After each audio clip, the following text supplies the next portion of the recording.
Hello everybody and welcome to this presentation.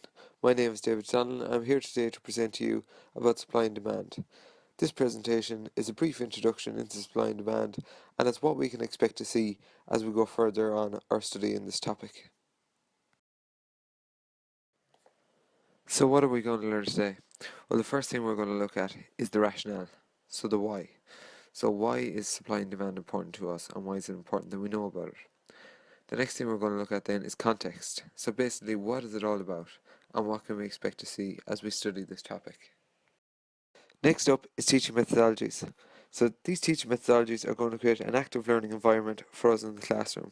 So in this section we're going to learn about all the different ways in which we can learn about supply and demand to make it more engaging for yourselves.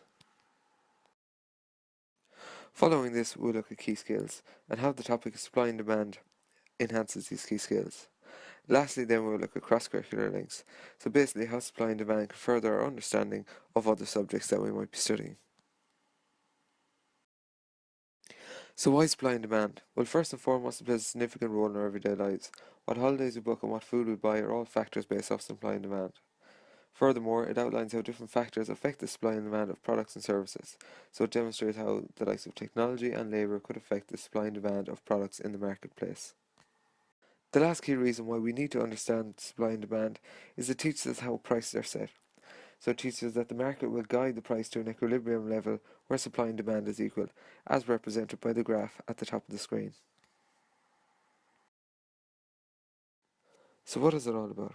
Well, supply and demand looks at all the different aspects that may affect the actual supply and demand of a product or services. In supply terms, this could be anything down from the manufacturing process to the raw materials, whereas demand, a lot of the time, will depend on what we want versus what we need and our disposable income. So now let's have a look at supply and demand separately. In the topic of demand, there's going to be a lot of key aspects that we're going to see. The first one we're going to see is the actual factors that influence demand. These factors can be anything from price, even what season it is, or what modern day technology is out that will influence the demand of a good.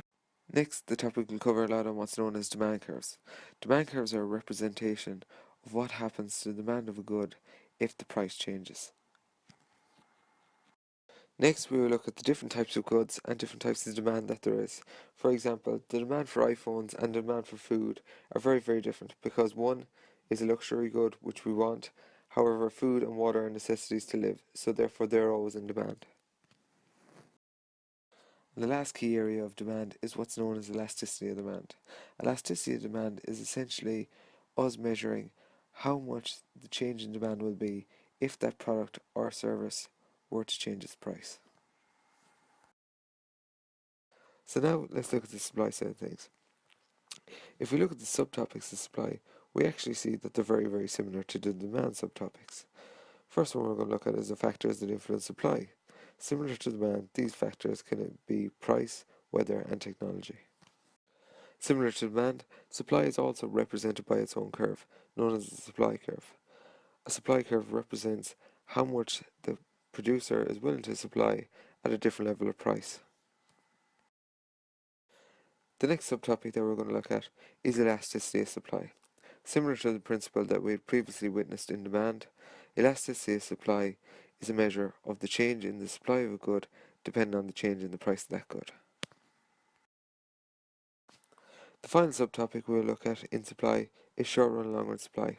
Short-run and long-run supply essentially tell us how suppliers will change the level of production of their product or service depending on the given time period, whether it be 3 months to a year or longer. So now let's discuss the teaching methods that we could use for this topic. One method that we could use quite frequently is think, pair, share. This is where I pose a question to you, the students. You think about it in your pairs, and then you share your answers and views with the rest of the class. Created using Powtoon.